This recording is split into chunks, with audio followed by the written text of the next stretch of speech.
Eintiaro, this is not just the story of a man. This is the story of power. Built in shadows. A man who could shut down entire cities with a phone call. A man who made presidents nervous. And criminals rich. A man who rose from nothing. And disappeared without a trace.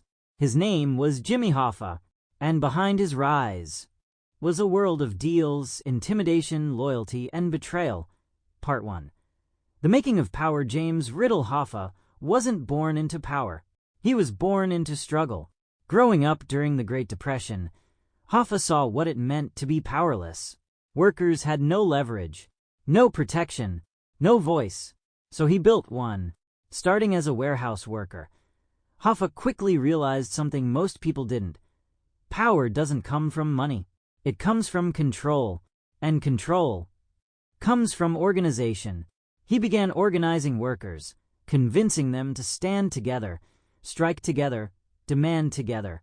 But Hoffa didn't play by polite rules, where others negotiated. Hoffa pressured, where others compromised. Hoffa forced outcomes, and people started to notice. Part 2. The Teamsters Empire. The International Brotherhood of Teamsters was already a major union, but under Hoffa, it became something else entirely. A machine.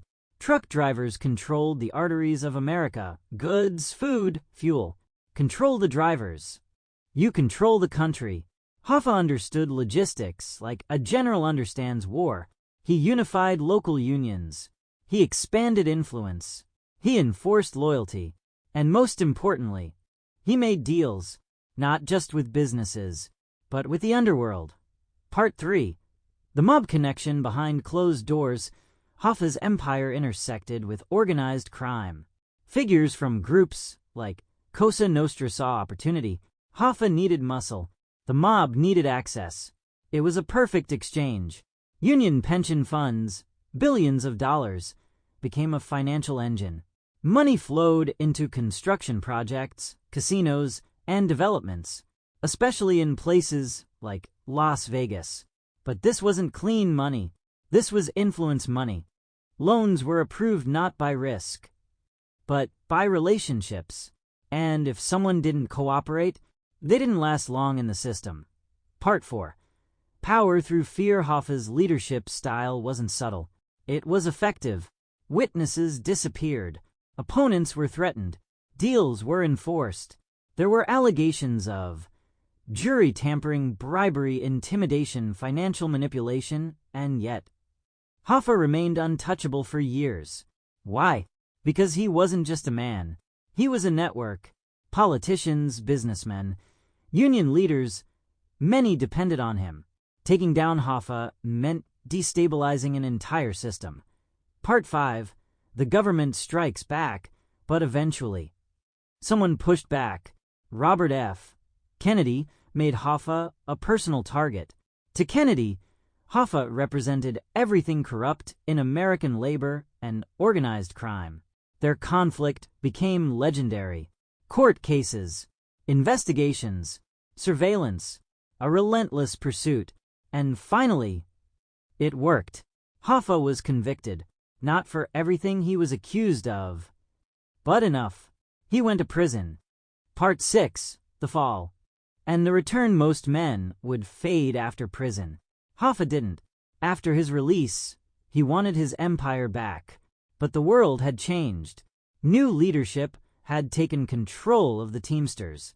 And more importantly, the mob no longer needed him the same way. Hoffa was no longer an asset. He was a risk. Part 7. The disappearance. Then, one day in 1975, Jimmy Hoffa vanished. Last seen near a restaurant in Detroit. He was reportedly waiting for a meeting that may have sealed his fate. No body, no confirmed answers, only theories. Some say he was betrayed. Others say he knew too much. Some believe his own system turned against him. Outro. The system he built. Jimmy Hoffa didn't just rise to power. He redefined it. He blurred the line between labor rights and organized crime, between leadership and control, between protection and fear. And in the end, the very world he helped build may have erased him, because in that world, power is never permanent. End screen line. The question isn't what happened to Jimmy Hoffa. The question is who needed him gone.